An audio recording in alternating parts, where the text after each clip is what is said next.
स्वागत है साथियों। आज हम लोग बायोलॉजी में पढ़ने वाले हैं जैविक वर्गीकरण। जैविक वर्गीकरण पढ़ने से पहले देखिए एक बड़ा चैप्टर है और फैक्चुअल है, पढ़ते समय आप जाएंगे वो। तो इस चैप्टर को हम कैसे पढ़ेंगे, पहले ये जानना है। क्या आप जानते हैं कि पादप और जंतुओं में क्या अंतर है, या फिर RH विटेकर के 5 जगत का वर्गीकरण जो किया गया है, मोनेरा, प्रोटिस्टा, कवक, पादप, जंतु, इनमें प्रमुख अंतर क्या है? क्या आपको पता है कि Thallophyta, bryophyta, pteridophyta, gymnosperm, angiosperm की प्रमुख विशेषताओं के बारे में? या फिर आपको उन आधारों के बारे में जानकारी है जिनके आधार पर पूरे एनिमल किंगडम का वर्गीकरण किया गया है? जो प्रमुख संघ हैं फाइलम नॉन कार्डेटा संघ के, जैसे Porifera, Coelenterata, Ctenophora, Platyhelminthes, Nematoda, Annelida, Arthropoda, Mollusca, Echinodermata और हेमिकार्डेटा। ये हमें याद कैसे होंगे, इनसे क्वेश्चन क्या बन सकते हैं, इनके प्रमुख तथ्य क्या हैं, तो इसको बहुत शॉर्ट में समझने की कोशिश करेंगे। एक छोटे छोटे क्वेश्चन आपको मिलेंगे, इसमें इसका उत्तर मिल जाएगा। जो हमने यहाँ पर छोटा सा क्वेश्चन दिया हुआ है कि क्या कारण है कि सभी कशेरुकी रज्जुकी होते हैं परंतु सभी रज्जुकी कशेरुकी नहीं होते। और एक बहुत छोटा सा क्वेश्चन है जिसका उत्तर आपको इस पार्ट में मिल जाएगा। वो है कि जो मैमल्स हैं स्तनधारी, उनका मूलभूत लक्षण क्या होता है। ठीक है, तो कोशिश करता हूँ कि आपको इन सारे प्रश्नों के उत्तर में बहुत अच्छे से समझा पाऊँगा अपने इस टॉपिक में। तो आइए शुरू करते हैं। अपने पिछले वीडियोस की तरह एक एक चैप्टर को कंप्लीट करेंगे। जो दृष्टि क्विक बुक का बायोलॉजी का पार्ट है उसको हम लोग यहाँ पर शुरू करेंगे। देखिए साइंस में जो बायोलॉजी है, जीव विज्ञान है, वहाँ से क्वेश्चंस बहुत आते हैं। और जो ये चैप्टर है ये अपने आप में जब भी आप इसको पढ़ने बैठेंगे तो हमेशा ऊब जाया करेंगे, क्योंकि बहुत जो साइंस स्ट्रीम के स्टूडेंट होते हैं बायो के, उनको तो काफ़ी हद तक समझ में आता है, लेकिन जो आर्ट्स या ह्यूमैनिटीज़ के जो हैं स्टूडेंट्स, उनके लिए थोड़ी दिक्कत आती है। तो उनके लिए बहुत हेल्पफुल होने वाला है। इसके बाद आप उस बुक को पढ़िएगा तो आपको बहुत अच्छे से समझ में आएगा। मैंने इस बुक को पढ़ा हुआ है और जो उसमें इंपॉर्टेंट फैक्ट्स हैं उनको हाईलाइट किया हुआ है।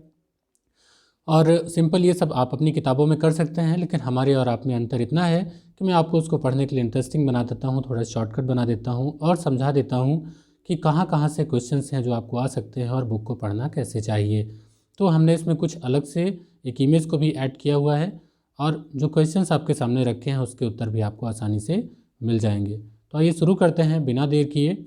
आज का जो चैप्टर है जैविक वर्गीकरण, इसमें सबसे पहले बात कर लेते हैं थोड़ा सा बायोलॉजी के बारे में, क्योंकि पहला चैप्टर है तो जो बेसिक क्वेश्चंस हैं वो यहाँ से पूछे जाते हैं और इस बुक में इसको डिस्कस भी किया गया है।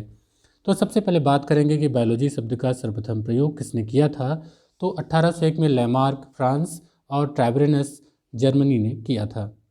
इसको एक विज्ञान की शाखा के रूप में किसने स्थापित किया, तो अरस्तु ने किया, इसीलिए इनको कहा जाता है फादर ऑफ बायोलॉजी।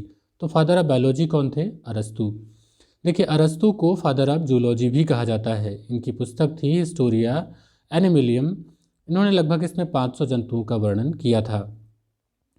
जो फादर ऑफ बॉटनी हैं उनका भी नाम यहाँ पर दिया गया है, उसका नाम है हिस्टोरिया प्लांटेरियम, और ये फादर ऑफ बॉटनी थे थियोफ्रेस्टस। तो यहाँ पर आपको कई नाम मिलते हैं अरस्तु का, जिनको कहा जाता है father of biology and zoology, और दूसरा नाम मिलता है बॉटनी का, तो वो है थियोफ्रेस्टस हैं इसके फादर।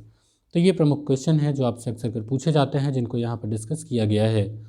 इसके बाद पूछा गया है सजीवों के गुण क्या हैं। आप कैसे समझेंगे कि कोई जो दिख रहा है वो सजीव है या निर्जीव है, तो किन आधारों पर आप जानेंगे?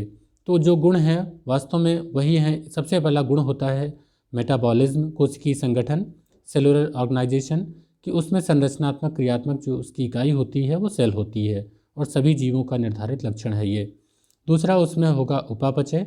ये एनाबॉलिज्म हो सकता है, कैटाबॉलिज्म हो सकता है, यानी कि दरअसल इसमें अणु जब सरल अणुओं से जटिल अणुओं का निर्माण होगा, जैसे किसी की वृद्धि होती है, तो सजीवों में उपचयन होता है। दूसरी बात ये भी है कि सजीवों के शरीर में जैसे जटिल अणु टूट करके सरल अणु बनते हैं और ऊर्जा को मुक्त करते हैं, तो ये एक प्रक्रिया है श्वसन की, तो ये से कहते हैं कैटाबॉलिज्म, अपचयन। यानी कि अपचयन और उपचयन की प्रक्रिया जो है सजीवों में होती है। तो उपापचय यानी कि मेटाबॉलिज्म, सेलुलर ऑर्गेनाइजेशन, ग्रोथ उनमें होना, रिप्रोडक्शन उनमें प्रजनन होना, ये सजीवों के लक्षण हैं। और महत्वपूर्ण बात यह है कि उनमें होती है चेतना। इसके अलावा गति, पोषण, उत्सर्जन भी इनके लक्षण होते हैं।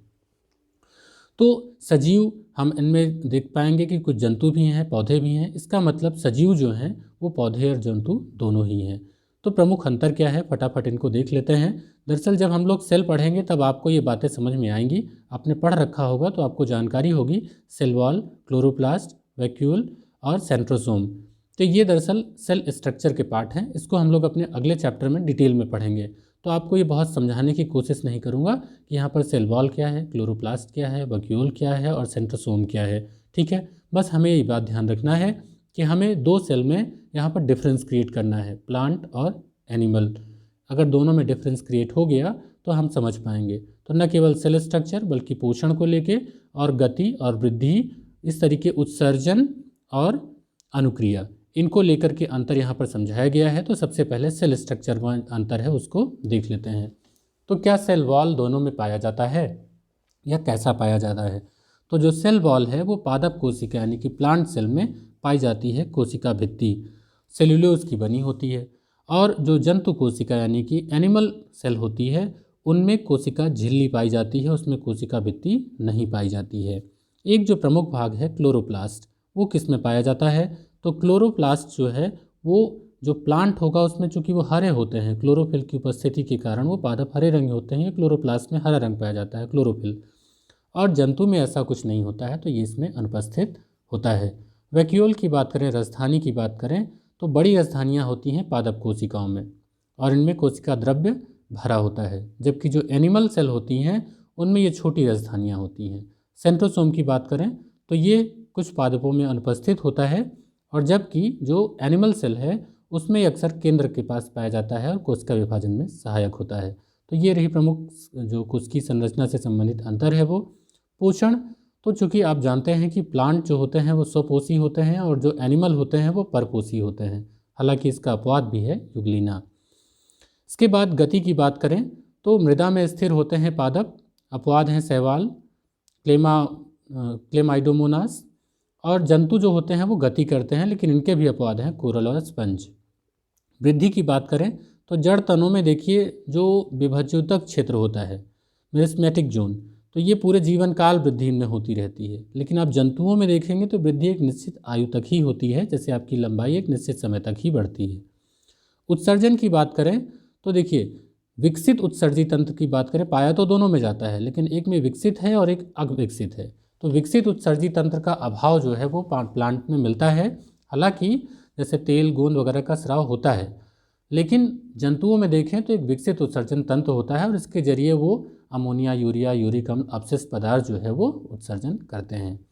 अगर अनुक्रिया की बात करें यानी कि रिस्पॉन्स कौन करते हैं, तो जो प्लांट हैं वो भी रिस्पॉन्स करते हैं, एनिमल हैं वो भी रिस्पॉन्स करते हैं, लेकिन इनकी प्लांट की थोड़ी प्रक्रिया धीमी होती है क्योंकि इनमें तंत्रिका तंत्र और संवेदी अंगों का अभाव होता है। जबकि जो एनिमल हैं उनमें संवेदी अंग पाए जाते हैं, एक बहुत विकसित तंत्रिका तंत्र, नर्वस सिस्टम पाया जाता है, तो बहुत जल्दी ये रिएक्ट करते हैं, रिस्पॉन्स देते हैं ना। तो ये जंतुओं में, तो ये रहा प्रमुख अंतर पौधे और जंतुओं में अंतर। अब हमने आपसे एक पहला क्वेश्चन पूछा था कि RH व्हिटेकर के 5 जगत वर्गीकरण, जिसमें कि मोनेरा, प्रोटिस्टा, कवक, पादप, जंतु में प्रमुख अंतर क्या होता है। तो दरअसल इन सबको लिखा कैसे जाए, कैसे समझा जाए, तो एक द्विनाम पद्धति लाई गई। ये द्विनाम पद्धति के बारे में क्वेश्चन थोड़ा सा आयोग हमसे पूछ लेता है। दरअसल एक थे कैरोलस लिनियस, तो इनको 2 किंगडम क्लासिफिकेशन की शुरुआत होती है, इनको इसीलिए फादर ऑफ टैक्सोनॉमी कहा जाता है। तो कैरोलस लिनियस ने 1753 में जीवों के नामकरण की द्विनाम पद्धति को प्रचलित किया था। ये द्विनाम पद्धति है क्या? तो दरअसल इसमें 2 नाम रखे जाते हैं। जो पहला शब्द होता है वो वंश का होता है, दूसरा शब्द होता है जाति का। जैसे आपका जो वैज्ञानिक नाम है यानी कि मानव का वैज्ञानिक नाम है होमो सेपियंस, अब इसमें वंश क्या है और जाति क्या है, तो होमो जो है वंश का नाम हो जाएगा और उसकी जाति क्या हो जाएगी, सेपियंस। तो इससे क्या हो जाएगा कि वंश और जाति में इसको फिर बाद में इनका नाम, तो इसीलिए कहा था सबके साइंटिफिक नेम रखे जाते हैं, तो उसमें वंश और जाति रखा जाता है।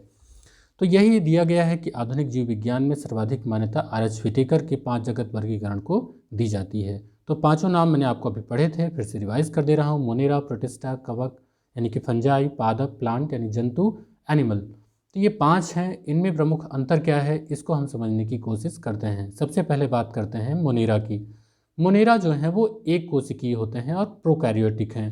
प्रोकैरियोटिक क्या है और यूकैरियोटिक क्या है, इसको हम लोग सेल में डिटेल में पढ़ेंगे, लेकिन थोड़ा सा बताना चाहूँगा, नहीं तो आपको अंतर समझ में नहीं आएगा। देखिए, जो प्रोकैरियोटिक होते हैं उनमें केंद्रक जो है उपस्थित नहीं होते हैं, ठीक है, जैसे आपके बैक्टीरिया। इतना अगर आपको समझ में आ जाएगा तो आगे चल करके हम लोग इसको डिटेल में पढ़ेंगे। जो यूकैरियोटिक होते हैं उनमें क्या होगा कि उनमें केंद्रक और विशेषी के जो उपांग होते हैं वो पाए जाते हैं, ठीक है। तो यहाँ आपको यूकैरियोटिक और प्रोकैरियोटिक देखने को मिलेंगे, यानी कि अविकसित है ना मोनेरा, तो एक क्रम भी बन जाता है। और ये यूनिसेलुलर हैं, एक कोशिकीय हैं, एक कोशिका से बने होते हैं। तो मोनेरा जो होंगे एक कोशिकीय होंगे, प्रोकैरियोटिक होंगे। पहला डिफरेंस ध्यान रखना है कि इन पांचों में मोनेरा, प्रोटिस्टा, कवक, पादप, जंतु में जो मोनेरा होगा वो एक कोशिकीय होगा और प्रोकैरियोटिक होगा, यानी कि एक सेल से बना होगा और इसमें विकसित केंद्रक नहीं पाया जाएगा। तो इन्हीं जंतुओं के समूह हैं, ठीक है, जीवों के, जंतु नहीं, सॉरी, जंतु तो अपने आप में ग्रुप है।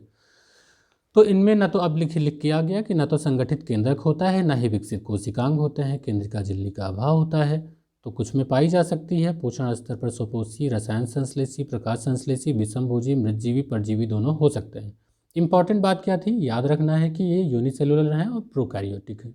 और इन्हें एग्जाम्पल क्या था, तो बैक्टीरिया, जो आपके नीलहरित शैवाल हैं, साइनोबैक्टीरिया हैं, माइक्रोप्लाज्मा हैं, तो ये आपके मोनेरा के प्रमुख हो गए, एग्जाम्पल हो गए। तो ये मुझे लगता है कि आपको अब याद रहेगा। इसके बाद इसका अगला वर्ग है प्रोटिस्टा, जो व्हिटेकर ने दिया है। प्रोटिस्टा में क्या होगा, कोशिका तो अब भी एक ही है, लेकिन ये कैसे होंगे, यूकैरियोटिक, मतलब उसमें जो केंद्रक हैं उनमें विकास हुआ होगा। तो कभी कभी ये जो है बहुकोशिकीय भी हो सकते हैं। तो एक कोशिकीय भी हैं, बहुकोशिकीय भी हैं, लेकिन कैसे होंगे, यूकैरियोटिक होंगे। प्रोकैरियोटिक होंगे तो क्या हो जाएगा, मोनेरा हो जाएगा। तो इनमें प्रमुख क्या हैं, जैसे केल्प है, समुद्री घास है। तो दरअसल ये जो प्रोटिस्टा जगत जो है ये पादप, जंतु और कवक जगत के बीच कड़ी का कार्य करता है। मतलब इनकी समानताएं प्लांट से भी थोड़ी आती हैं, जंतु से भी आती हैं और कवक से भी आती हैं। तो जो तीन हैं, कवक, पादप, जंतु, इसके बाद के उनके बीच में कड़ी का काम करता है प्रोटिस्टा। तो क्वेश्चन आपसे पूछा जा सकता है कि कौन सा वर्ग है जो कवक, पादप, जंतु के बीच एक कड़ी का कार्य करता है। तो प्रोटिस्टा जगत जो है वो पादप, जंतु, कवक जगत के बीच कड़ी का कार्य करता है। कलर आपको थोड़ा ठीक ना लग रहा हो तो मैं ग्रीन ले लेता हूँ, जिससे कि आपको आसानी से समझ में आ जाए, ये ठीक होगा। इसके बाद इनके उदाहरण देख लेंगे। तो एक कोशिकीय शैवाल, diatom, protozoa, Euglena, Paramecium, Chlorella, amoeba इसी जगत के सदस्य हैं। तीसरा बात करेंगे कवक की। तो अभी तक हमने देखा एक कोशिकीय, बहुकोशिकीय थोड़े बहुत थे प्रोटिस्टा में। कवक में क्या होंगे, ये होंगे बहुकोशिकीय, और ये कैसे जीव होंगे, यूकैरियोटिक। आपने देखा था कि यूकैरियोटिक आपके प्रोटिस्टा भी हैं, तो कवक भी आपके यूकैरियोटिक होंगे। प्रोकैरियोटिक कौन से होंगे, अविकसित केंद्रक कौन सा होगा, मोनेरा होगा। डिफरेंस पता चल गया। तो हमें ये सबसे पहली बात सेल को लेके और प्रोकैरियोटिक, यूकैरियोटिक को लेके बात हमें करनी है कि अंतर जानना है। ये विषमपोषी होते हैं, यानी कि सड़े गले कार्बनिक पदार्थों पर निर्भर करते हैं, इसलिए इनको कहा जाता है मृतजीवी। कवक के बारे में, फंजाई के बारे में आप सभी अक्सर कर जानते भी हैं, क्योंकि हमारे बहुत उपयोग में भी आते हैं, जैसे यीस्ट, पेंसिलियम, मशरूम, ये सब क्या है, कवक ही हैं। और इनमें क्या होता है, तो एक काइटिन नामक जटिल शर्करा की बनी हुई कोशिका भित्ति जो होती है वो, सेलुलोज इसमें नहीं होता, लेकिन ये जो काइटिन है वो पाई जाती है। कुछ माइक्रो ऑर्गेनिज्म के बारे में थोड़ा यहाँ डिस्कस किया गया है जो कवक के साथी है, जिसमें जैसे वायरस के बारे में थोड़ा सा बताया गया है। तो इनको अभी हम लोग थोड़ा बाद में डिस्कस कर लेंगे, आगे आ जाएंगे। पहले बात कर लेते हैं प्लांट की, नंबर 4। तो यह सेलुलोज से बने हुए कोशिका भित्ति और बहुकोशिकीय यूकैरियोटिक। अब प्लांट भी बहुकोशिकीय होगा, यूकैरियोटिक होगा, और इसके बाद जो आपका जंतु होगा वो भी बहुकोशिकीय और यूकैरियोटिक होगा, ठीक है। तो अब यहाँ पर क्या होगा, तो सेलुलोज से बने कोशिका भित्ति वाले बहुकोशिकीय यूकैरियोटिक जीवों का समूह है। स्वयं का भोजन बनाते हैं प्लांट, क्लोरोफिल इनमें होता है तभी हरे होते हैं। इनका शरीर ऊतक और अंगों से निर्मित होता है, और इनमें कई डिवीज़न भी होते हैं, ठीक है। तो ये हम लोग देख लेंगे। इसके बाद अभी प्लांट में डिवीज़न होगा, जिसमें आएगा Thallophyta, bryophyta, pteridophyta, gymnosperm, angiosperm. तो इनके बारे में थोड़ा सा भी जानेंगे, अभी इसको हम लोग पीछे आएंगे। पांचवा वर्गीकरण है जो व्हिटेकर का है, वो है जंतु। तो जंतु क्या है, ये यूकैरियोटिक हैं, बहुकोशिकीय विषमपोषी प्राणियों का वर्ग है जो कोशिका भित्ति सहित रहित जो है वो कोशिकाओं से बना है। कोशिका झिल्ली पाई जाती है ना जंतु में। तो यूकैरियोटिक, बहुकोशिकीय, विषमपोषी प्राणियों का ये वर्ग है जंतु। और इसमें क्या होता है, कोशिका व्यवस्था होती है, शारीरिक सम्मित होती है, पाचन तंत्र होता है, परिसरण तंत्र होता है, जनन तंत्र होता है। तो कुछ समानताएं पाई जाती हैं जिनके आधार पर वर्गीकरण किया जा सकता है। तो एक क्वेश्चन मैंने आपसे पूछा था कि किन आधारों पर जंतु जगत का वर्गीकरण किया जा सकता है, तो वो आधार हैं संगठन के स्तर, सममिति, द्विकोरिकी या त्रिकोरिकी संगठन, शरीर की गुहा या प्रगुहा या सीलोम, खंडीकरण, पृष्ठरज्जु। ये जो टॉपिक हैं, जो ये कंटेंट हैं, ये आपको बड़े टिपिकल लग रहे होंगे, लेकिन इनको यहाँ पर डिस्कस किया गया है बुक में। इसको हम लोग अभी समझने की कोशिश करेंगे थोड़ा बहुत। हालांकि यहाँ से क्वेश्चन बहुत नहीं आते, इसलिए बहुत इसको टाइम मैं नहीं दूंगा। तो आइए अपने चैप्टर में पीछे चलते हैं, जो हम लोगों ने अभी बीच में छोड़ दिया था जब पढ़ रहे थे। यहाँ पर माइक्रो ऑर्गेनिज्म, इसको थोड़ा सा इन्फो बॉक्स शेयर किया गया है, इसको पढ़ लेते हैं। तो पहला क्वेश्चन क्लियर हो गया होगा कि आर एच पिटेकर के 5 जगत वर्गीकरण मोनेरा, प्रोटिस्टा, कवक, पादप जंतुओं में प्रमुख अंतर क्या है। मुझे लगता है कि ये क्वेश्चन अब आप कर पाएंगे। उसके बाद अब अगला जो इसमें छोटा सा इन्फो बॉक्स है, हम लोग उसको पढ़ने चल रहे हैं, वो है माइक्रो ऑर्गेनिज्म। इसमें सबसे पहले बात करेंगे सब सेलुलर की। तो दरअसल डीएनए आरएनए की प्रोटीन आवरण द्वारा घिरा हुआ एक संरचना होती है जिसे कहते हैं विषाणु, वायरस। तो ये सूक्ष्म आकार के बहुत माइक्रो ऑर्गेनिज्म होते हैं। पोषण ये अपना स्वयं नहीं करते, इनकी सबसे खास बात है, यानी कि इनका पोषण खुद से नहीं होगा और इसके लिए इनको एक होस्ट की ज़रूरत होगी। वायरस किसी पर रहेंगे तभी जिंदा रहेंगे, स्वतंत्र जीवन नहीं इनका हो सकता। ये इनकी सबसे खास बात है और वायरस से तो इस समय सभी परिचित हैं। ये जीवाणु पौधों जीवों में गुणन कर वृद्धि कर सकते हैं। इन्हें निर्जीव और सजीव के बीच की कड़ी भी कहा जाता है। जिसकी खोज, वायरस की खोज की थी रूसी वैज्ञानिक दिमित्री इवानोव्स्की ने 1892 में तंबाकू में मोजैक रोग की खोज के दौरान की थी। तो ये रहा आपके वायरस से रिलेटेड कुछ बात। कुछ प्रमुख आपके सामान्य रोग हैं, जैसे जुकाम है, फ्लू है, खांसी है, कोरोना है। ये सब पोलियो, खसरा जैसी खतरनाक बीमारियां वायरस के कारण होती हैं। यहाँ पर आपका डिस्कस किया गया है प्रोकैरियोटिक और यूकैरियोटिक, मैंने आपको थोड़ा बता दिया है। प्रोकैरियोटिक से संबंधित कुछ तथ्य हैं, उनको हम लोग जरूर डिस्कस करेंगे क्योंकि बुक में इसको दिया गया है। तो इनकी कोशिका साधारण संरचना जो है साधारण होती है रचना, केंद्रक उपांग उपस्थित नहीं होते, जीवाणु जैसे इनका एग्जाम्पल है।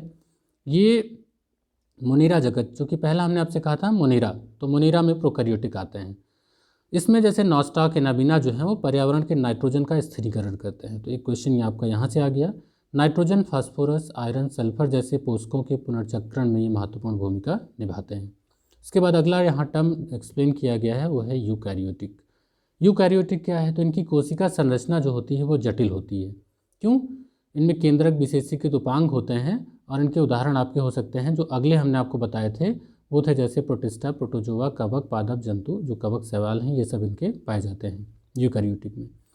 तो अधिकांश जो कवक होते हैं, इनकी बात करें पहले, तो ये परपोषित मृतजीवी होते हैं। जनन, कायिक, खंडन, विखंडन, मुकुलन या जनन के प्रकार हैं, ये इनके द्वारा इनमें होता है कवक में। इनका उपयोग बड़ा होता है ब्रेड, बियर वगैरह बनाने में। और कुछ तो जो कवक होते हैं वो मानव स्वास्थ्य के लिए हानिकारक भी हैं। क्वेश्चन रोग वाले में पढ़ेंगे कि कवक से प्रमुख रोग कौन से होते हैं, तो वहाँ पर आएगा, लेकिन पढ़ लेते हैं अभी। गंजापन, दमा, दाँत खाज, इसका एक प्रमुख कारण जो है कवक ही होता है। अगर फसलों की भी बात करें तो गेहूँ का रस्ट रोग भी एक कवक द्वारा फैलता है। और खमीर और मशरूम भी क्या है, एक कवक ही हैं। अगर प्रोटोजोआ की बात करें तो ये भी परपोषी होते हैं और अन्य जीवों पर निर्भर रहते हैं। जैसे आपका एक ट्रिपैनोसोमा, एक निद्रा रोग जो है, वो भी ट्रिपैनोसोमा, ये भी जो रोग है इसका कारण प्रोटोजोआ ही है। और मलेरिया, पेचिस वगैरह भी प्रोटोजोआ के कारण होते हैं। एक सिंपल सी बात यह है कि जो एंटीबायोटिक दवाएं खाते हैं सर्दी, जुकाम, फ्लू में, वो इनमें प्रभावशाली नहीं होती, क्योंकि जीवाणु द्वारा नहीं फैलते बल्कि विषाणु द्वारा फैलते हैं। प्लांट के बारे में हमने डिस्कस कर ही लिया। अब हमारा दूसरा क्वेश्चन था Thallophyta, bryophyta, pteridophyta, gymnosperm, angiosperm की प्रमुख विशेषताएं क्या हैं। तो ये शब्द क्या हैं, तो दरअसल ये आपके प्लांट के उपवर्ग हैं, पादप के। Thallophyta, bryophyta, pteridophyta, gymnosperm, angiosperm. तो इनको हम पाँचों को अच्छे से पढ़ेंगे, इनके बारे में थोड़ा जानेंगे, इनकी प्रमुख विशेषताएं क्या हैं, तो आप दूसरा क्वेश्चन भी कर पाएंगे। उम्मीद करता हूं कि आपको पसंद आ रहा होगा। वीडियो को लाइक करिएगा, अपने दोस्तों के साथ भी शेयर करिएगा।